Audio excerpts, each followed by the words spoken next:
You may be wondering why this video has just turned to black and white. This is due to the cost of campaign commercials. Brianne here can't afford to pay the hundreds of thousands of dollars it costs to run a campaign. That is why we are here, to spread the knowledge of the injustice in today's political system. The U.S. Constitution states in Article 2, Section 1, Clause 5, no person except a natural-born citizen or a citizen of the United States at the time of the adoption of this Constitution shall be eligible to the office of President. Neither shall any person be eligible to that office who shall not have attained to the age of 35 years and been 14 years a resident within the United States. The Constitution lays out the rules clearly. A natural-born citizen who is above 35 and has lived in the U.S. for 14 years can run for a presidential office. Those are the rules that allow average citizens to serve their nation. However, while the rules are laid out, the actual situation is different. Anyone can run, theoretically, but can they actually? A majority of Americans are a part of the working class and cannot afford the same costs to run, while the top political leaders have the money and can just sit back and watch the insignificant amounts drain from their wallets. In 2016, $4.4 billion was spent on political TV ads alone. This number clearly shows how big a disparity exists between the people campaigning and the citizens floundering in obscurity. While the average citizen may try, their 2 cents is overpowered by the cash of the political elites. Let's get personal. Here's a list of some candidates who have run for office in the past: Donald Trump, Hillary Clinton, Jill Stein, Evan McMullin, Gloria La Riva, Allison Kennedy, and many, many more. Did you recognize everyone there? No? Well, these are candidates from the 2016 presidential election. However, some of these candidates don't have the financial capabilities that the top runners do. For example, Evan McMullin is now hundreds of thousands of dollars in debt due to his campaign. One of his debts alone is $520,000. The average American goes into debt just from running. No wonder you haven't heard of them. America has always allowed for the competition of office. This principle has allowed new ideas to circulate and to prevent tyranny. But campaigning has not stayed the same.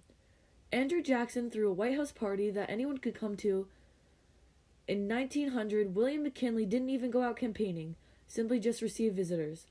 Truman traveled by train to win the hearts of the masses and won an unexpected victory. The Johnson Daisy ad was a huge blow to Barry Goldwater. Television showed off Nixon and Kennedy, and the tides and how the run had shifted. Campaigning has, in a sense, brought political leaders closer. Voters know more and see more than in ages past. If it takes money to do that, well, it's a large country. To reach everyone and to have voters feel like they know you may very well be better than in ages of political power exchanging hands behind the curtain. Let's put some numbers into perspective. So the numbers are in, and the 2016 campaign costs totaled to $6.5 billion sum.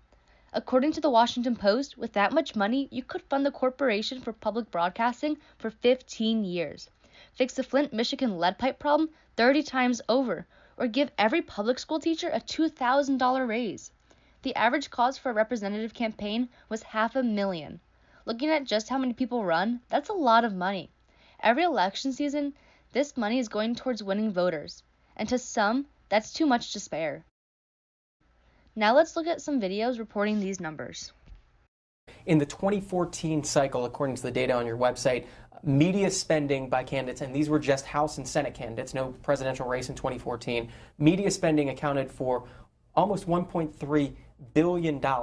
What do you expect that number to get up to by the end of the 2016 cycle, now that we throw in a presidential race on top? Sure. It's hard to make a prediction specifically about media spending, but that is an enormous cost in presidential Republicans 311. This is just what they've raised.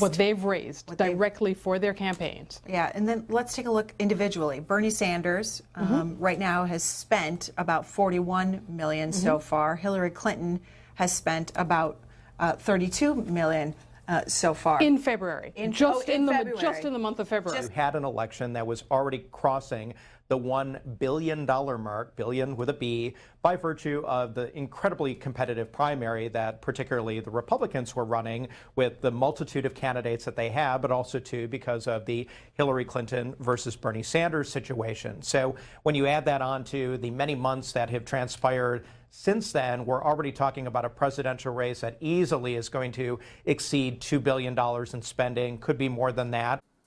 This needs to stop. As high schoolers, we know we are coming of age in a turbulent time. We care about the status of our country and want the best. The Constitution protects the average citizen against the dangers of the world.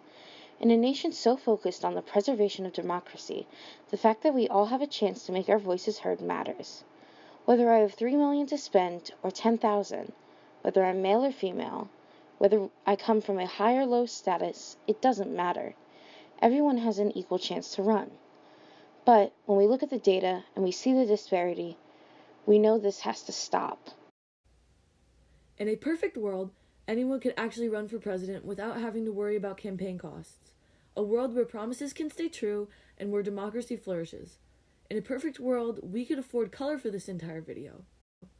But if we try hard enough and work on protecting our rights, then maybe it could become our reality.